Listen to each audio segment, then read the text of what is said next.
बेटा अगर मेरी आवाज नहीं आ रही थी तो बोल तो देते तुम लोग। हद हो गई।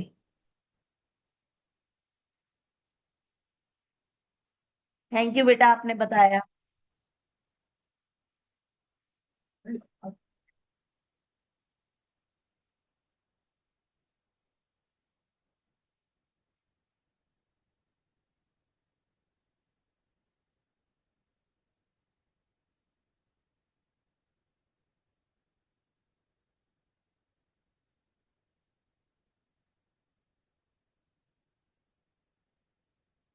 जी सॉरी, ये माइक बंद था एटलीस्ट। मैं 5-6 मिनट से बोल रही हूँ, तो एटलीस्ट आप मैसेज तो कर सकते हैं ना कि मिस आप इसको ऑन कर ले। मैंने देखा ही नहीं, मैं शायद वीडियो बंद कर रही थी तो वो भी बंद हो गया है। अच्छा, अब यहाँ पे हमने दो बातें डिस्कस कर ली कि दे फॉलो मोहम्मद सल्लल्लाहु अलैहि वसल्लम, और इस चीज को भी अबू बकर इतने परेशान हो गए थे कि क्यों करूं मैं वो काम जो मोहम्मद सल्लल्लाहु अलैहि वसल्लम ने नहीं किया। क्योंकि जाहिर है अल्लाह ताला के ने इसके लिए क्या कहा गया कि whatsoever the prophet give you take it, and whatsoever he forbid you abstain from it. ये आप लोगों को मैंने याद करवाई भी है ये।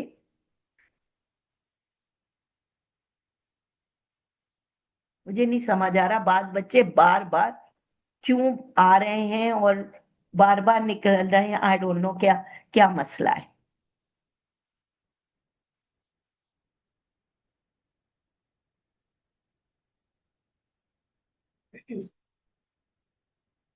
ये हो गया हमारी पहली चीज कि कितने ज्यादा कंसर्न थे, कितने ज्यादा कॉन्शियस थे। ठीक है, ये पहली बात हो गई। अब हम नेक्स्ट, हमारे पास आ रहा है ये जितने भी थे all four caliphs let the Muslim in prayer. सबसे पहली चीज ये जितने हमारे थे, क्योंकि देखें हजरत अली ने कैपिटल चेंज किया था, ठीक है ना, हजरत अली ने किया था। और बाकी उस्मान को कहते रहे थे कि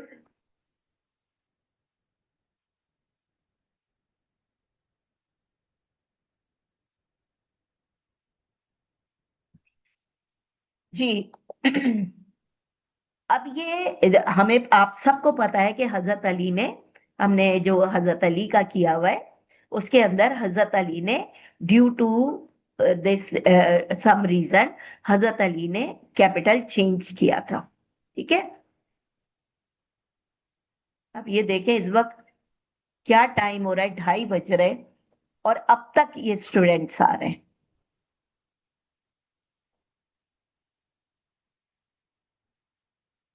ओके, अब यहाँ पे वहीं पे बात आके बार बार रुके जा रही है कि हमारे जो कैलिफ थे, कैपिटल जो था वो हजरत अली ने सिर्फ चेंज किया था कि कूफा में, लेकिन ऑल थ्री कैलिफ्स मदीना में थे। तो हजरत अली अगर वहां मूव किए थे तो वहां की जो बड़ी जामा मस्जिद थी, उस जामा मस्जिद में हजरत अली इमामत। तो हमारे जितने भी राइटली गाइडेड कैलिफ्स थे, when they were the caliph, जब वो कैलिफ बने तो वो अपनी उसमें वो जामा मस्जिद में और तीनों कैलिफ हजरत उस्मान तक मस्जिद नबवी में इमामत करते थे। मोहम्मद सल्लल्लाहु अलैहि वसल्लम जब तक जिंदा रहे वो इमामत करते थे, सिर्फ लास्ट के डेज में ही गेव इमामत थ्रू अबू बकर। अबू बकर जब तक कैलिफ रहे ही ही डिड है ना, यानी तीनों कैलिफ। उस्मान, हजरत उस्मान का तो आप लोगों को याद होगा, मैंने आपको बताया था जब उनको कहा गया, अमीर माविया ने इंसिस्ट किया कि आप मेरे साथ चलें, सीरिया से चल के आप का खिलाफत करें क्योंकि यहाँ आप सेफ नहीं लग रहे। तो उन्होंने कहा no I can't leave the city of Muhammad. ठीक है, तो यहाँ पर ये सब के सब जो थे वो इमामत करते थे। ठीक है,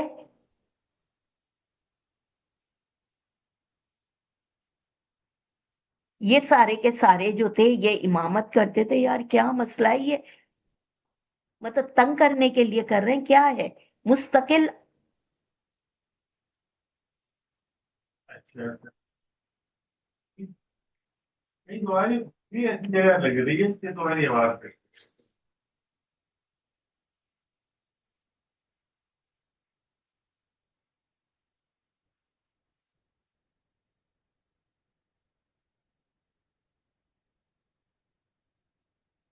अच्छा जी, ये तो हो गई पहली चीज कि ये सारे के सारे इमामत किया करते थे। ठीक है, बहुत पायस थे, जाहिर है अल्लाह के अशराए मुबशरा थे, ब्लेस कंपेनियन थे ये लोग। और सबसे मेन चीज, दे फॉलो, बहुत ही रिकॉर्डियसली दे फॉलो कुरान एंड सुन्ना। Very simple life. इवन ये अब बैतुल माल से बहुत ही नॉमिनल, बाकायदा मालूम किया था कि एक आम आदमी का जो है खर्चा कितना होता है, जितना वो होता था। इन तीनों कैलिफ्स ने वो ही लिया। वो तो उस्मान जो थे, वो अपने फैमिली वाइज ही, अपने बिजनेस की वजह से ही वॉज रिच। लेकिन अबू बकर एंड उमर ने बिल्कुल इसी तरह, जितना के एक ऑर्डिनरी आदमी का खर्चा होता है, उतना ही बैतुल माल से लेते थे। ठीक है। फिर सबने क्या किया, principles of Islam and treated the caliphate as a trust. वो इसको हुकूमत ये समझ के नहीं कि हमारा हक है, वो इसको ट्रस्ट के अल्लाह ने उन्हें एक अमानत दी है, और इन्होंने इसको बहुत तरीके से,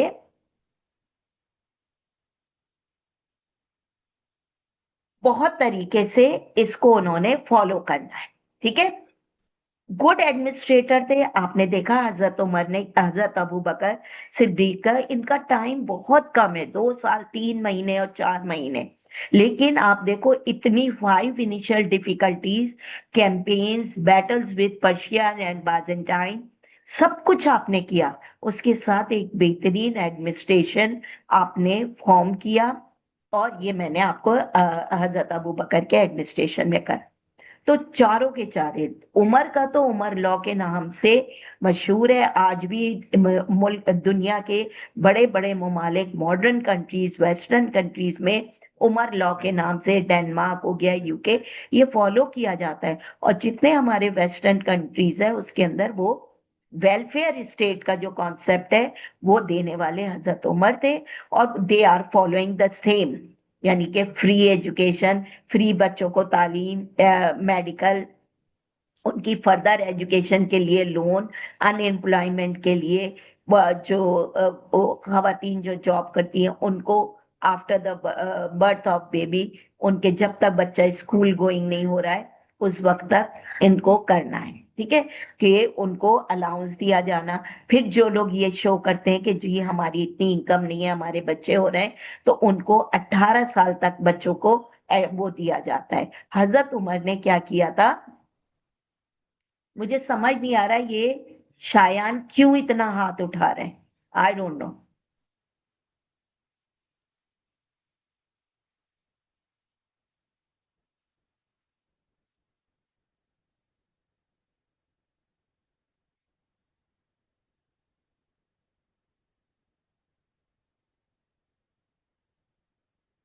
शायान, अगर आपको कोई सवाल है, आप ये मुझे मोबाइल पे मैसेज कर दीजिए। समझ आ गया?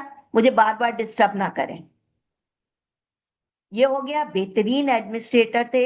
इसी तरीके से आप जो थे, दूसरी चीज जो आपने की कि एडमिट उमर का लॉ हो गया, उसको एज इट इज फॉलो किया था हजरत उस्मान ने, एज इट इज। लेकिन कुछ जगह पे उन्होंने उनको रिलैक्सेशन दे दी थी। ठीक है, ये हो गई हजरत।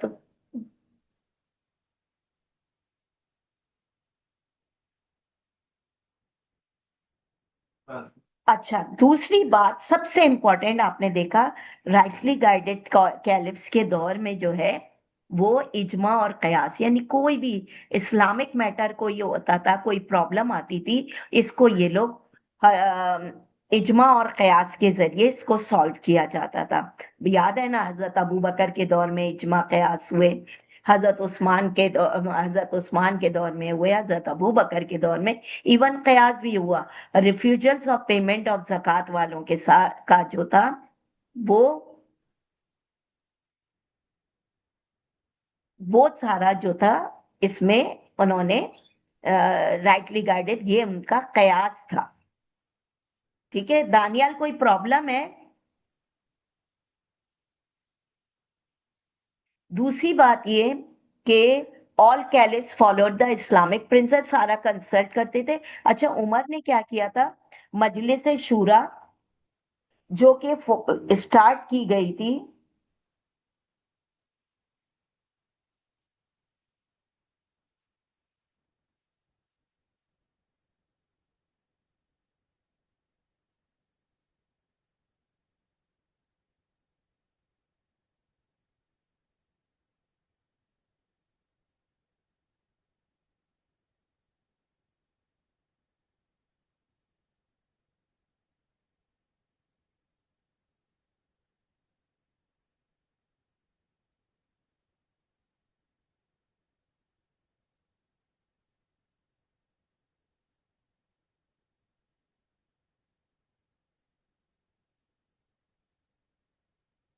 अच्छा, ठीक है, ये हो गया। अच्छा, हजरत उमर ने, जब हजरत अबू बकर ने मजलिस शूरा जब स्टार्ट की, ठीक है, तो हजरत उमर ने उसके साथ मजलिस आम का किया। मजलिस आम क्या थी? मजलिस शूरा में इस्लामिक लॉज कराए जाते थे। इस्लामिक मतलब इस्लाम से रिलेटेड जो रिलीजियस मैटर्स होते थे, वो इजमा और कयास के जरिए किए जाते थे। और जो ये थे, जो प्रोविंशियल, जो प्रोविंशियल टाइप के जो मसाइल होते थे, वो मजलिस आम जो है वो उसको सॉल्व करती थी। चाहे मजलिस शूरा थी, चाहे मजलिस आम थी, दोनों जो थे वो क्या थे? वो मजलिस शूरा, मजलिस, इसमें दोनों में मुहाजिरीन एंड अंसार थे। दूसरी चीज ये,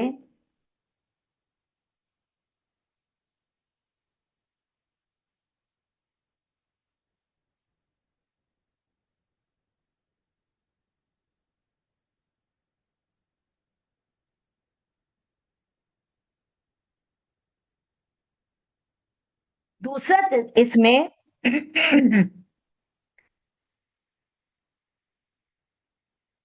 जैसे ड्रंकर की पनिशमेंट, कुछ चीजें ऐसी थी जो मोहम्मद के दौर में सेट नहीं हो पाई थी। जैसे हजरत उमर के दौर में कि what will be the punishment of the drunker, तो उसके लिए,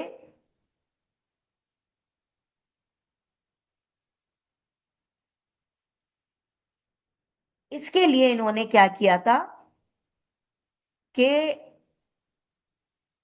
ये कौन है, पनिशमेंट फॉर द ड्रंकर, उसके लिए बाकायदा हजरत अली से हजरत उमर ने कंसल्ट किया कि हजरत अली, आप कयास कीजिए कि what will be the punishment. और हजरत अली ने की थी, जिसका आंसर आप लोगों ने कयास में भी किया था कि 80, 80 लैशेस। ठीक है, 80 लैशेस किया इसमें, किया था। तीसरी बात, जो ये सारे के सारे फॉलो करते थे, जैसे हमारे हुक्मरान करते हैं ना, कि हमारे हुक्मरान क्या करते हैं, हमारे हुक्मरान करते हैं कि जी बैतुल माल जो है ना, वो समझते हैं कि ये हमारा एसेट है, इसको हम जिस तरह, यानी कौमी खजाना जो होता है, लेकिन ये लोग ट्रेजरी को, जो है बैतुल माल को, बिल्कुल ऐसे समझते थे कि ये जो है ये अमानत है। ठीक है, treasury as their personal asset but ड्यूअर्स, और उसमें से बिल्कुल एक बहुत नॉमिनल सैलरी निकाली जाती थी। प्लस बहुत सिंपल लाइफ गुजारते थे इन इस्लाम, बिल्कुल सिंपल, सिंपल कपड़े, सिंपल जिंदगी। मैंने जैसे बताया कि हजरत उमर ने जब गवर्नर्स को अपॉइंट करते थे, तो उनको 5 चीजें उनको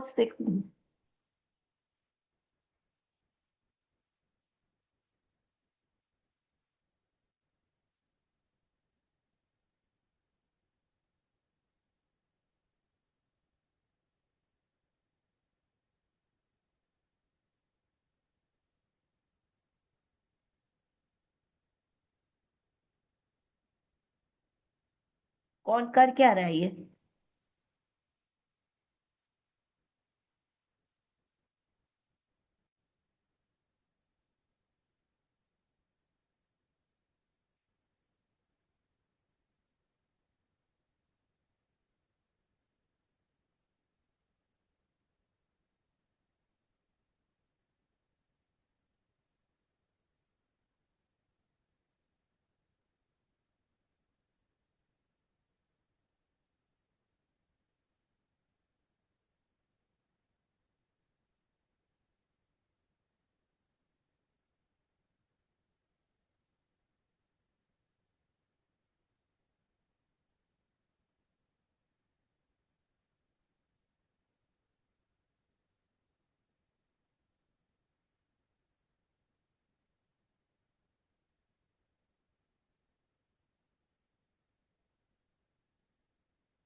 ओके, अब मैं किसी को सबमिट नहीं कर रही।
अच्छा, ये हो गया, ट्रेजरी का हो गया, extremely simple life, be in the, इनका इन लोग ये लोग किस चीज पर बिलीव करते थे? इनका कहना ये था, be in this world as you are a stranger, जो मोहम्मद सल्लल्लाहु अलैहि वसल्लम की सेइंग थी कि बिल्कुल इस दुनिया में इस तरह से वक्त गुजारो जैसे तुम एक स्ट्रेंजर हो, एक मुसाफिर हो, बस आए, थोड़ी देर ठहरे और दुनिया से चले गए। ठीक है, ये हो गए आपके। फिर सबसे बड़ी बात कि अबू बकर जो थे, बहुत कंसर्न थे। आप ये देखें, चाहे वो बिलीव्स हो, जैसे Hazrat Umar, he fought all those tribes, all those people who claim that they are profits.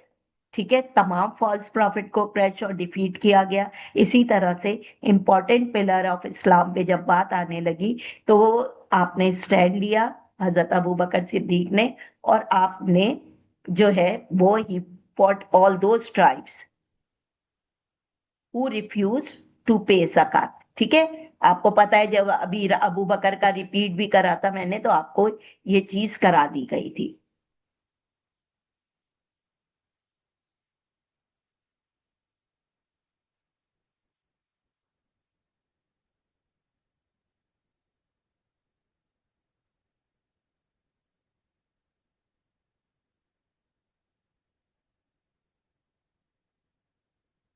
ये हो गया इसके बाद। अच्छा, क्या मुझे मैसेज कोई एक बच्चा करके बताए कि अभी एक नाशिद का मैसेज आया कि आवाज नहीं आ रही। मेरा तो माइक खुला हुआ है। अच्छा, इसी तरह से हजरत Abu Bakr, an important pillar of Islam जो था, उसको आपने प्रोटेक्ट किया, आपने बिलीव्स को, तो राइटली गाइडेड कैलिफ।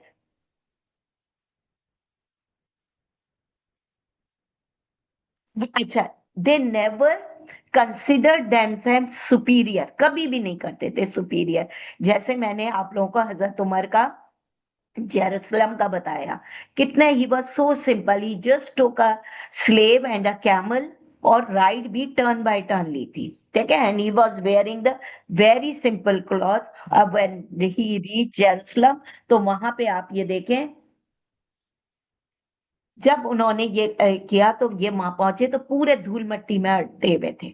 ठीक है, इसी तरीके से, मतलब ये इनकी सिंप्लिसिटी थी।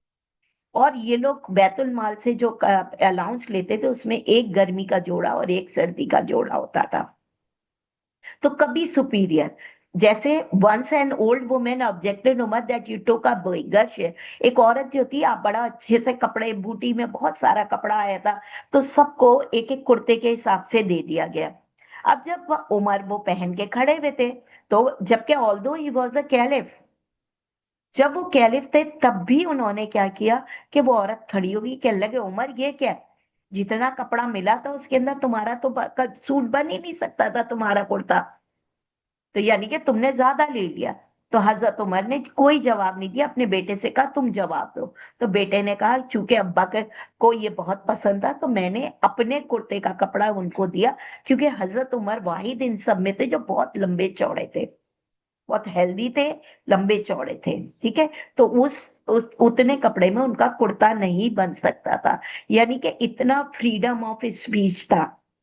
तो ये याद रखना, फ्रीडम ऑफ स्पीच का पॉइंट, कि खड़े होके उमर, और इस पे नाराज नहीं हुए थे, आपने उसका जवाब दिया था। और दूसरी बात है हजरत उमर का, हाँ मैं बता रही थी, ये बार बार डिस्टरबेंस जो हो रही है ना, कि हजरत उमर जब अपॉइंट कर रहे हैं, जब वो अपॉइंट कर रहे हैं जिस वक्त हजरत उमर, तो ऑफिसर्स कमांडर्स इन लोगों को अपॉइंट कर रहे हैं, तो 5 बातें, यानी कि 5 चीजों पर साइन कराया जाता था। वो 5 चीजें क्या थी? पहली बात ये कि you will not wear silken clothes, you will not eat fine flour. तीसरी बात, do not appoint any bodyguard. Next जो है बॉडीगार्ड के अलावा, के surrounding your house you will not build a boundary wall. और आखिरी में you will not buy purchase Turkish घोड़े, हॉर्सेस। ये 5 को बाकायदा आप उनको कहते थे कि भाई ये सब नहीं करना, तुम्हें मैं डेजिग्नेशन दे रहा हूं, इसका मतलब ये नहीं है कि तुम लोग इस तरीके से करो। ठीक है, तो आप उनको, और किसी को एक दफा आपको पता चला उमर के दौर में कि हजरत साद बिन अबी वकास ने अपने घर के बाहर एक बाउंड्री वॉल बनवा ली है, आपने उसको फौरी डिमोलिश करवा दिया। आपने कहा ऐसे कैसे? तुम्हें इतना होना चाहिए कि हर आदमी, कोई प्रॉब्लम हो, they can easily reach to you. ये क्या तुमने बाउंड्री वॉल बनवा ली? तुड़वा दी थी इन्होंने। ठीक है, इसी तरीके से एक दफा हजरत उमर ने अनाउंस किया कि भाई ये मेहर में बड़े मसाइल होते हैं, जब शादी हो रही होती है मेहर के बड़े मसाइल होते हैं। तो आप एक काम, मैं चाह रहा हूं कि मैं मेहर का अमाउंट फिक्स कर दूं। तो एक औरत खड़ी हो गई, एक बूढ़ी औरत खड़ी हुई, उसने पूरे मजमे में खड़ी हो गई और उसने कहा कि वो Umar, who are you to set the मेहर? जिसको अल्लाह उसके रसूल ने सेट नहीं किया, तो तुम कौन होते हो उसको तो जो है फिक्स करने वाले? तो हजरत उमर ने जो है इस बात को रियलाइज किया था कि मैं वाकई में कुछ गलत करने जा रहा था। अच्छा, इसी तरह से फ्रीडम ऑफ, यानी कि इससे क्या शो हो रहा है कि फ्रीडम ऑफ स्पीच थी, कोई भी चीज गलत थी। जैसे अबू बकर ने खिलाफत के वक्त क्या कहा था अपनी इनॉग्रल स्पीच के अंदर, उन्होंने क्या कहा था हजरत अबू बकर सिद्दीक ने, कि O people, I am not better than you, you have chosen me as caliph. Whenever I follow Quran and Hadith, then follow me. If I do not follow Quran and Hadith, do not follow me and set me right. तो same यही statement inaugural में उमर ने दी थी, लेकिन आखिरी में उन्होंने उसमें ऐड कर दिया था कि भाई मैं जो हूं इसके साथ साथ हजरत अबू बकर के बनाए हुए लॉस को भी फॉर्म करूंगा, मतलब फॉलो करूंगा। बाकी आपने भी यही कहा था, यानी कि they granted freedom of speech to all the people, कि भाई तुम आराम से खुल के बात कर सकते हो।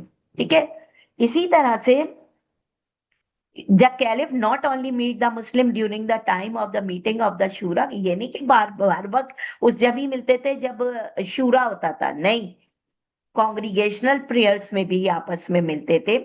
फ्राइडे की जब नमाज होती थी, फ्राइडे की नमाज के बाद फारिग होके फिर इज्तिमा होता था कि if they are facing, if someone is having problem, कोई इशू, तो वो इनसे कंसल्ट करते थे, डिस्कस करते थे, प्रॉब्लम शेयर करते थे। और फिर ये तो फिक्स कर दिया था हजरत उमर ने कि all the officers commanders of और जजेस, मतलब सब हाई पोस्ट लोग, including the caliph, they will attend the pilgrimage, और after performing the pilgrimage, ठीक है, there will be a session conducted, उस वक्त किया जाता था कंडक्ट, उसके अंदर a common man can complain against the officers commanders, against the जजेस और अगेंस्ट द कैलिफ इवन। तो ये मतलब ये नहीं कि साल का इंतजार होता था, 5 वक्त मिलते थे तब भी इनका ये होता था। हर फ्राइडे को के बाद फिर अजमा होता था, मतलब जमा होते थे और डिस्कस करते थे इश्यूज। मजलिस आम होती थी, कभी मजलिस शूरा का सेशन होता था। तो they always be busy to solve the problem. अच्छा, अब ये देखें एक एग्जाम्पल। जो लोग फ्राइडे को आए थे उनको मैंने पूरा समझाया था। कैसे समझाया था, मैंने आपको बताया था कि अबू लुलू फिरोज, अबू लुलू फिरोज जो है वो, उसने ही अटैक ऑन हजरत उमर।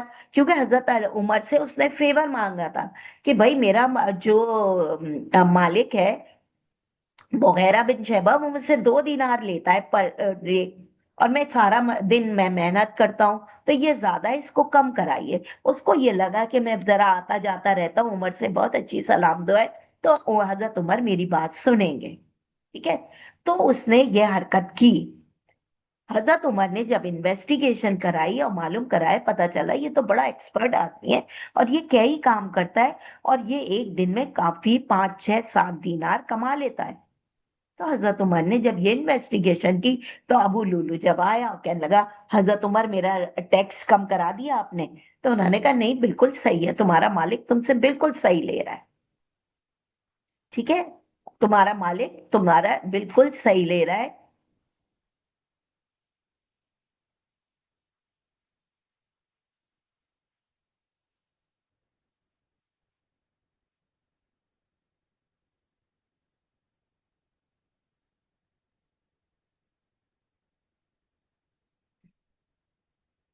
सही है। तो ये इस तरह से अबू लुलू ने क्या किया, वो इतना एंग्री हो गया, इस बात पे गुस्सा। एक तो पर्शियंस के दिल में उमर के लिए वैसे ही नफरत थी कि हजरत उमर ने पर्शिया खत्म कर दिया था, मतलब सब सब तो जाहिर है हजारों की तादाद में मारे गए थे ये लोग, और सब मुस्लिम का कंट्रोल था इन पे। तो एक तो ये एनमिटी थी उसके दिल में। फिर हजरत अली ने हजरत उमर ने उसको फेवर नहीं दिया, तो उसने क्या किया, he attack while he was prepare doing preparation for the namaz. तैयारी कर रहे थे, तब सफे बिछाई जा रही थी, लोग जमा हो रहे थे। ही अटैक ऑन हजरत उमर। ठीक है। अब ये जबकि कंपेनियंस ने इसका बिहेवियर देखते हुए हजरत उमर को कहा, हजरत उमर अपना बॉडीगार्ड आप अपॉइंट कर लें, हमें अबू लुलू की जो है नियत सही नहीं लग रही है, तो आप बॉडीगार्ड। तो हजरत उमर इस बात पे गुस्से में आ गए थे। उन्होंने कहा जब मैं अपने ऑफिसर्स को नहीं रखने दे रहा, मैंने उनको बाउंड किया हुआ है, तो मैं क्यों करूं? ठीक है, मुझे कुछ होना होगा, अल्लाह ने चाहेगा। ये तो अल्लाह पे डिपेंड करता है ना, कि मैं क्यों बॉडी गार्ड रखूं। आपने नहीं किया, और जो जबकि खतरा था, आपने बॉडी गार्ड नहीं रखा, जिसकी वजह से अबू लुलू ने इजीली उन पर अटैक किया, और थर्ड डे आपकी डेथ हो गई थी, क्योंकि पॉइजनस ड्रैगन से उसने अटैक किया। तो इट शोज हिज सिंप्लिसिटी। दूसरे, to follow the rules, strictly follow करते थे, ये नहीं कि दूसरों के लिए रूल बना दिया और अपने लिए कोई और रूल है, ऐसा नहीं था। ठीक है। इसी तरह से उमर यूज टू वॉक। सबसे बड़ी बात ये दोनों के लिए मशहूर है, हजरत अबू बकर और हजरत उमर के लिए, कि सारा दिन स्टेट का काम करते थे और रात में दे रोमिंग इन द स्ट्रीट।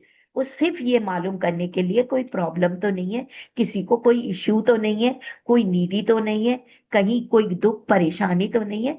तो दोनों अपने अपने दौरे खिलाफत में अपने गश्त किया करते थे। हजरत उमर का तो कहना है कि अगर मेरे दौर में कोई कुत्ता भी मर जाएगा रिवर ऑफ यूफ्रेट का नाम लेके, कि I will be question if a dog dies hungry on the bank of your, यानी कि एक कुत्ता अगर भूख से मर जाएगा तो आई will B answerable.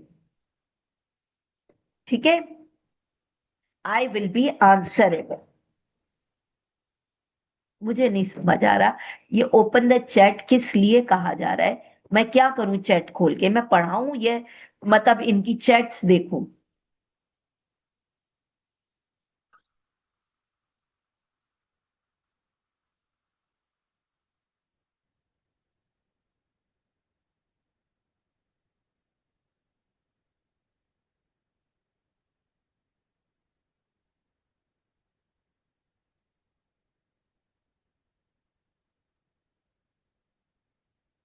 No, I don't want the, if you are having any question, send it to me on WhatsApp. मैं इस वक्त कोई जवाब नहीं दे रही, मैं सिर्फ इसको कंप्लीट कर रही हूँ। आई हैव बिल्कुल, मेरे पास कोई टाइम नहीं है कि मैं बैठ के चैटें खोलूं और चैट को जाके आपको क्वेश्चन भेजना है, मुझे व्हाट्सएप कर दें। ठीक है। अच्छा। अच्छा, बैतुल माल को तो ये पब्लिक प्रॉपर्टी ही समझते थे, क्योंकि पब्लिक का टैक्स आता था, जजिया आता था, ज़कात आती थी, ये तमाम चीजें ये आती थी जो वो करते थे। ठीक है। नेवर स्पेंड, और कोई एक सिंगल दरहम, हजरत उमर का ये हाल था कि जाहिर है पैसे बहुत कम अलाउंस लेते थे, तो आप क्या करते थे कि आप इसमें जो दिए की रोशनी में स्टेट का काम जब तक करते थे, जैसे ही वो काम खत्म होता था आप दिया बुझा देते थे, जबकि आपके अपने घर के अंदर जो था वो बहुत ज्यादा अंधेरा होता था, लेकिन आप उस दिए को अपने घर वालों के लिए इस्तेमाल किए। ये तो स्टेट का है, यानी कि ये जो बैतुल माल का है और ये स्टेट के काम के लिए है तेल, ये घर के इस्तेमाल के लिए नहीं है। ठीक है, ये हो गया। उमर जो थे, उमर आज सलमान, एक दफा आपने हजरत सलमान फारसी से पूछा, सवाल ये नहीं कि इतना सब कुछ सिंपल थे, जस्टिस था, इतना ज्यादा कॉन्शियस थे, उसके बावजूद एक दिन हजरत सलमान फारसी से सवाल करते हैं कि tell me whether I am a king और अ खलीफा, बताओ कहीं ऐसा तो नहीं कि मैं किंग हूं कि खलीफा हूं। तो क्योंकि आपको किंग बनने से डर लगता था, किंगशिप तो है ही नहीं इस्लाम में। हजरत तो सलमान फारसी बहुत पहुंचे हुए चीज थे, मतलब बहुत आलिम थे, हालांकि बहुत जवानी में जाके इन्होंने इस्लाम में दाखिल हुए। ये कहते हैं ये कहते हैं कि if you impose tax of even a single dirham on a Muslim, ठीक है, रॉन्गली, अगर गलत एक धर्म भी तुमने लगा दिया है टैक्स इन पर, एंड इसमें, और उस टैक्स को रॉन्गली स्पेंड किया है, तो तुम किंग हो, अदरवाइज यू आर अ खलीफा। जाहिर है हजरत उमर मुस्कुराए कि वो ऐसा कोई काम ही नहीं करते थे। तो हजरत सलमान फारसी में इसकी ब्रीफिंग दी बाकायदा। ठीक है। बहुत से मौके थे जिसके आप बैतुल माल पे आपके लिए आप करते थे, आप कहते थे ये अमानत है, ये हमारा माल नहीं है। अच्छा, अबू बकर तो इतने ज्यादा थे कि जब वो कैलिफ बने ना, तो कैलिफ बनने के बाद भी अपना कपड़ों का थैला लिया। पुराने जमाने में क्या होता था, वैसे तो ये लोग ट्रेड करते थे, लेकिन जो कपड़ा वगैरह लाते थे तो ये लोग गलियों में बड़े बड़े बोरों के अंदर कपड़े डालते थे और अपने कंधों पे लटका के गलियों में फिरा करते थे और गलियों में बेचा करते थे। तो हजरत उमर, अबू बकर ने खलीफा बनने के बाद भी ये काम किया। तो कंपेनियंस ने कहा कि अबू बकर आप सारा दिन जब ये अपने कपड़े बेचेंगे, तो आप बताएं ये इतने ज्यादा इश्यूज हैं, आप कैसे कर पाएंगे। तो उन्होंने कहा मैं बैतुल माल से कैसे पैसे लूं, ये तो पब्लिक प्रॉपर्टी है। तो उन्होंने कहा आप उसमें से एक नॉमिनल, जो एक आपके नॉमिनल एक्सपेंसेस है, आप वो बैतुल माल से सालाना वो लीजिए। ठीक है, लेकिन ज्यादा नहीं, वो आपका हक लगता है, आपकी तनख्वाह है, आप स्टेट के लिए काम कर रहे हैं। तो आपने फिर अपना कारोबार को रोका था, यानी गलियों गलियों जाके बेचने को, और फिर आपने स्टेट पर फोकस किया था और फिर राजी हो गए थे। लेकिन जब उनकी डेथ हो रही थी ना, तो उन्होंने अपने बेटे अब्दुल्ला को बुलाया और अब्दुल्ला से कहा कि अब्दुल्ला, मेरा फलिया प्रॉपर्टी को तुम बेचोगे, बेचने के बाद उससे जो पैसे मिले, तो मैंने 2.25 साल जो बैतुल माल से सैलरी ली है, वो सारा पैसा बैतुल माल को वापस करना। और उनके बेटे ने ऐसा किया। ये लोग बैतुल माल को पब्लिक प्रॉपर्टी समझते थे, सिर्फ समर और विंटर का एक ड्रेस और इनको और इनकी सैलरी, और बिल्कुल एक आम आदमी, इन्होंने बाकायदा इन्वेस्टिगेशन की, एक बिल्कुल एक आम एवरेज आदमी से पूछा कि भाई तुम्हारा कितना खर्चा है, तो उसने जो बताया वो आप लोगों ने लिया, सेम वही उमर ने लिया। ठीक है। I am no more than an ordinary Muslim amongst you, ना, मैं एक आम आदमी, मैं कोई बड़ा आदमी नहीं हूं, लेकिन मैं जो हूं आपके साथ हूं। बेटा,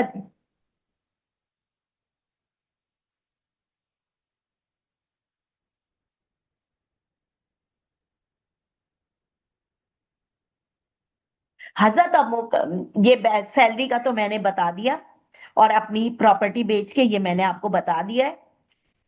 अच्छा, अब हजरत अली की तरफ आइए। Hazrat Ali took salary equal to an ordinary Muslim income.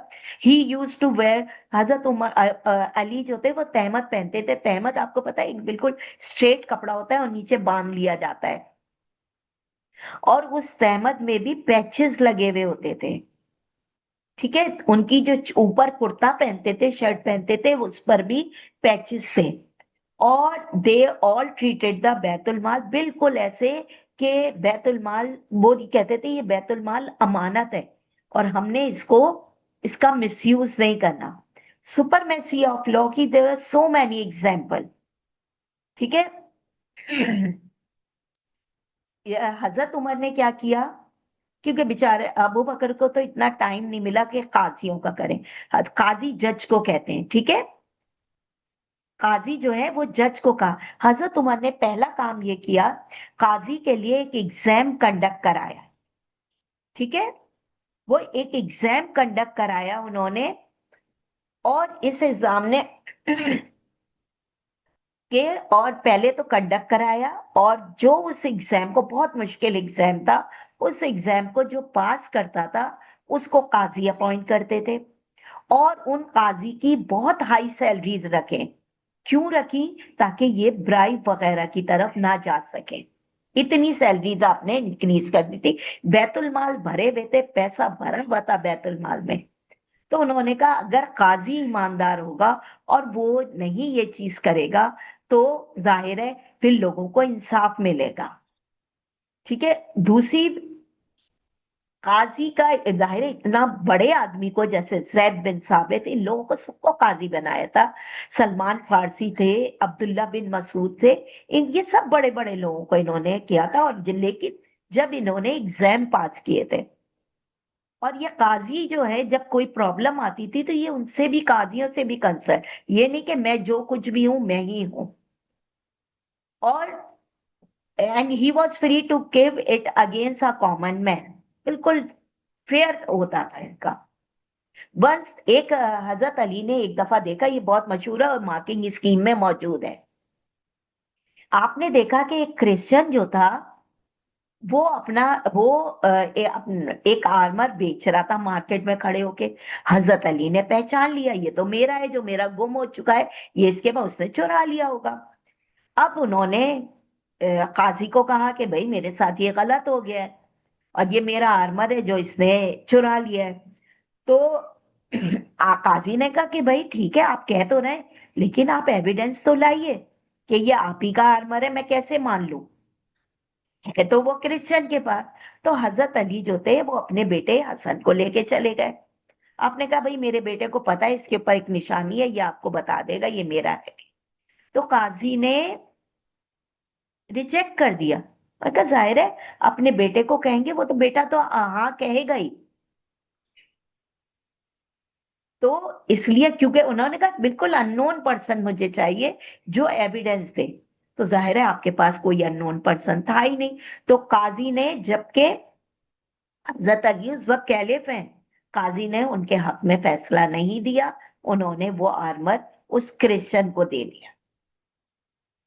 He did not allow the काजी to pay to him undue respect.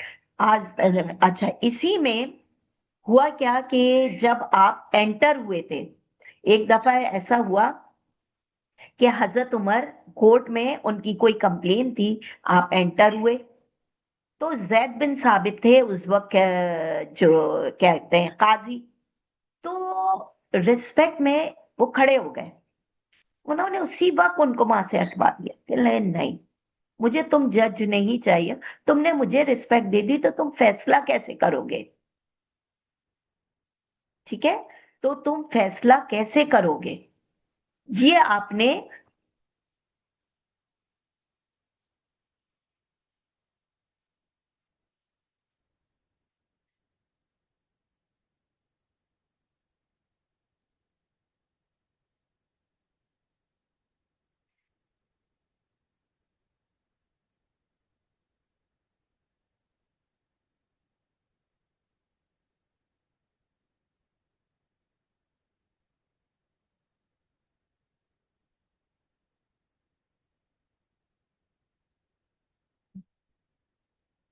इस तरह से सुपरमेसी ऑफ लॉ हो गया ये, ठीक है।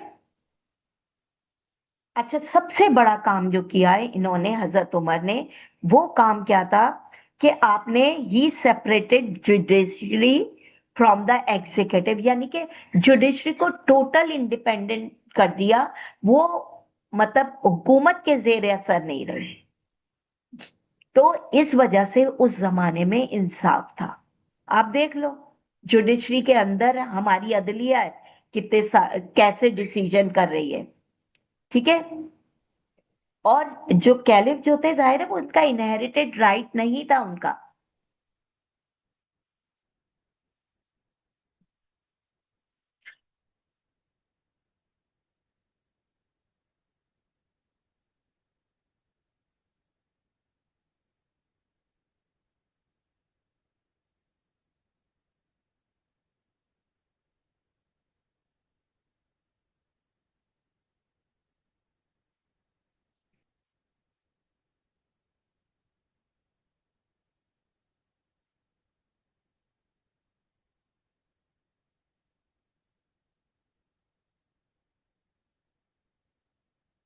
ओके।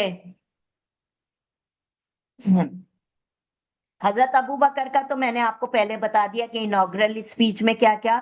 हजरत उमर कहते हैं, do not obey me when I disobeying अल्लाह। ये हजरत उमर का है। इसी तरह से